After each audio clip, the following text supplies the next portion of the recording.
What if the people who smile the most around you are not always your allies?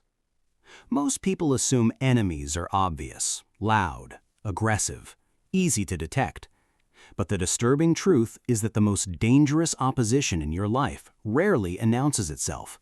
It hides behind politeness, shared laughter, casual advice, and even fake concern. Nietzsche once warned that he who fights with monsters should look to it that he himself does not become a monster. But few understand the deeper implication. Monsters are not always external. Sometimes they wear familiar faces and sit at your table. Carl Jung took this even further. He believed that the greatest deception is not what others do to us, but what we refuse to see in them because of our emotional attachment. And Stoicism reminds us of a hard truth. You do not suffer because of others' actions, but because of your interpretation of their intentions. In this video, we will uncover 7 subtle behaviors that expose hidden enemies in plain sight. Patterns so quiet, most people miss them until the damage is already done. Once you see them, you will never unsee them again. 1. The excessive praiser who knows you too quickly. At first, it feels like admiration. Someone meets you, and within days they are praising your intelligence, your potential, your energy.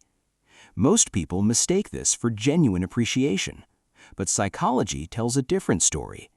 When praise comes too fast, too early, and too intensely, it often has less to do with you and more to do with access. People who overpraise are often trying to lower your defenses, not elevate your spirit. The hidden meaning is simple. They are studying you through admiration. Emotionally, this behavior comes from comparison.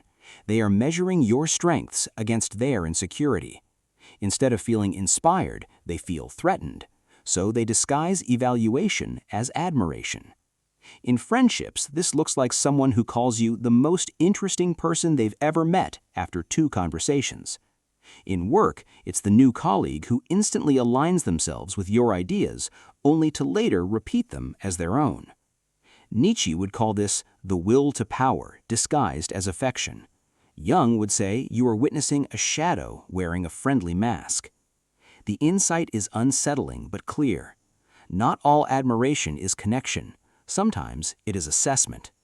And those who study you too quickly often plan their advantage before their loyalty. 2. The constant, subtle minimizer. This type never attacks directly. Instead, they shrink you slowly. They disguise criticism as jokes. They follow your achievements with, "That's not a big deal though," energy. They compare your progress to someone always slightly ahead. Most people miss it because it feels socially acceptable. It sounds harmless, but psychologically it is erosion. The hidden meaning is status regulation. They cannot tolerate your growth because it disrupts their internal hierarchy of worth. In relationships, this shows up when someone says, "You got promoted? Wow, finally." In family settings, it sounds like, "Don't get too proud now." In friendships, it becomes constant playful teasing that always cuts slightly deeper than it should. Stoicism would teach that external validation and invalidation are both irrelevant, but psychology reminds us that repeated minimization shapes self-perception over time. The deeper emotional motivation is fear of being left behind. They do not hate you, they fear your expansion. Nietzsche would say, "When you rise, you reveal who was comfortable with your limitation." The insight is simple but uncomfortable. Those who constantly shrink you are revealing their dependence on your smallness. 3. The opportunistic mirror personality. Some people do not show who they are. They show who you are. They mirror your opinions, your humor, your values. At first, it feels like deep connection, like finally meeting someone who gets you. But over time, inconsistencies appear. Their personality shifts depending on who they are with. They become reflections, not individuals. In work environments, this is the colleague who agrees with everyone in meetings, then privately aligns with whoever has more power. In relationships, it is the partner who becomes your ideal version, until conflict reveals there was no stable identity underneath. Jung would call this a fragmented self, an underdeveloped identity hiding behind social masks. The emotional motivation is survival. They fear rejection so deeply that they eliminate individuality to guarantee acceptance. But Nietzsche would warn, a person without a stable self cannot offer stable loyalty. The insight is sharp. Those who reflect everything often stand for nothing. 4. The silent competitor in disguise.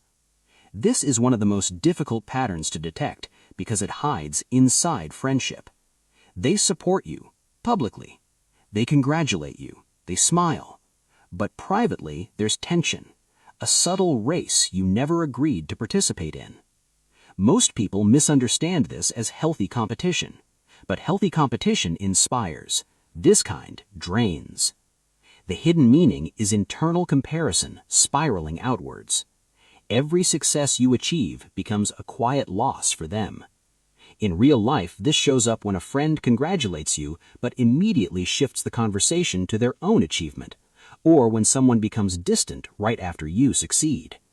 Stoicism would say their reaction is outside your control, but their envy reveals their internal prison. Schopenhauer believed envy is the most honest confession of inferiority. The emotional motivation here is painful. They measure their worth through comparison instead of creation. Nietzsche would say they are trapped in reactive existence, living in response to your life instead of building their own. The insight is simple but uncomfortable. Those who clap for you are not happy for you. 5. The emotional extractor. This person always needs something from you. Your time, your attention, your emotional energy. They rarely give without taking more in return. They come to you during their crises, but disappear during yours. Most people excuse this behavior as they're going through a lot. But psychology sees a pattern: emotional extraction without reciprocity. The hidden meaning is dependency disguised as intimacy. In friendships, they only reach out when they need comfort. In relationships, they turn you into their emotional regulator. At work, they offload stress onto you while contributing little support. Jung would describe this as unconscious projection. They use you as a container for emotions they cannot process themselves. The emotional motivation is avoidance of inner responsibility. Instead of facing their own chaos, they outsource it. Stoicism teaches emotional self-sufficiency, not because others are unimportant, but because dependence creates imbalance.